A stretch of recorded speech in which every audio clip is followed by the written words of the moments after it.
ধাক্কা মেরে জিনিসগুলো ফেলে দিলি তো? আমি কি ইচ্ছে করে ফেলেছি বল? জোরে যেদিকে ধাক্কা লেগে পড়ে গেল। এই সালমা, তোর লাগেনি তো?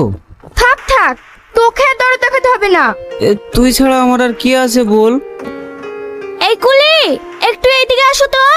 হ্যাঁ আসছি ম্যাডাম। রে চলে যাচ্ছি যে। দেখতে পাচ্ছিস ডাকছে। আমাকে নিয়ে যাবি নি? কোথায় যাবি তুই? কেন, তোর ঘরের বউ হয়ে নিয়ে যাবি না আমাকে? আমার তো ঘর বাড়ি কিছুই নাই, তোকে লেগে রাখবো কোথায়? কেন, তোর হৃদয়ে? কুলি কুলি। হ্যাঁ আসছি ম্যাডাম। তোমরা ওখানে গিয়ে বসো, আমি এক কাপ চা খেয়ে আসি। ঠিক আছে যাও। আচ্ছা বাবু, তোমার বাড়ি কোথায়? আমার বাড়ি ঘর নাই ম্যাডাম। আমি যখন ছোট ছিলাম আমার ভাই মেলা দেখার নাম করে। শাহিন, তুই এখানে একটু দাঁড়া, আমি আসছি। ঠিক আছে ভাই, তুমি একটু তাড়াতাড়ি আসবা, আমার খুব ভয় লাগছে। আরে ভয় কিসের রে পাগলা, তুই এখানে বস, আমি এক্ষুনি চলে আসবো। তুই সে আমার হারিয়ে যাওয়া শাহিদ। আয় বাবা, আমার বুকে আয়।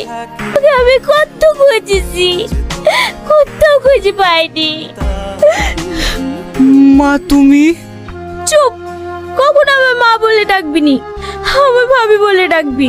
আর তোর পরিচয় তোর ভাই দেখে কোনোদিন বলবি নি।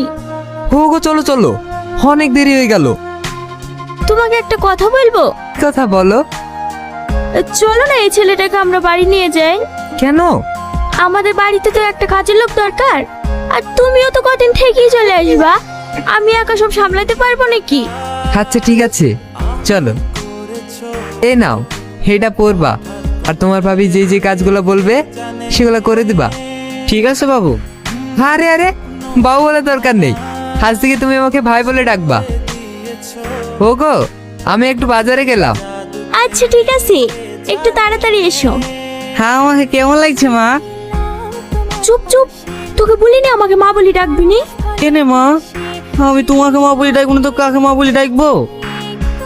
ছি ছি ছি ছি ছি ছি, একটা কাজের লোকের সাথে আমার সোনা ছেলে। একটা কাজের ছেলের সঙ্গে ভাবি লাখ লজ্জা কিচ্ছু নাই। মায়া, তোর এত বড় স্পর্ধা একটা কাজের ছেলের সঙ্গে? ছি, তুমি এত নীচ। ওগো তুমি ভুল বুঝো না, আমার কথাটা শোনো। কি শুনবে? যেদিন থেকে এসে সেদিন থেকে লাইলা মজনুর প্রেম দেখছি। পল্লবী চুপ কর, তুই তুই জানিস এ কে? কে আবার? একটা কাজের ছেলে। ও কাজের ছেলে না, ও এই বাড়িরই ছেলে। এই বাড়ির ছেলে মানে? যাকে তুই মেলা দেখতে গিয়ে স্টেশনে ফেলে দিয়েছি, এই আমার সেই শাহিন। আমি আর এখানে থাকবো না, আমি চাই না সম্পত্তির ভাগ। আমি বাস স্ট্যান্ডে ছিলাম, আমি ওইখানে থাকবো। কোথায় যাবি তুই? তুই আমার ভাই, তুই আমার কাছেই থাকবি।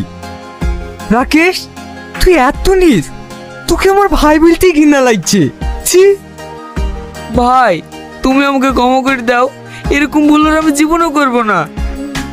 শাহিন, আসো সালমা, ভিতরে আসো। ওগো, একে তো ঠিক চিনতে পারলাম না। ভাই আমি যখন হারিয়ে গেছিলাম এই সালমাই ওদের কাছে আমাকে আশ্রয় দিয়েছিল, আমি ওখানেই থাকতাম। সালমাকে আমাদের শাহিন খুব ভালোবাসে, তাই ওকে আমি আসতে বলেছি। তুমি খুব ভালো কাজ করেছো, ওদের দুজনে ধুমধাম করে বিয়ে দেবো।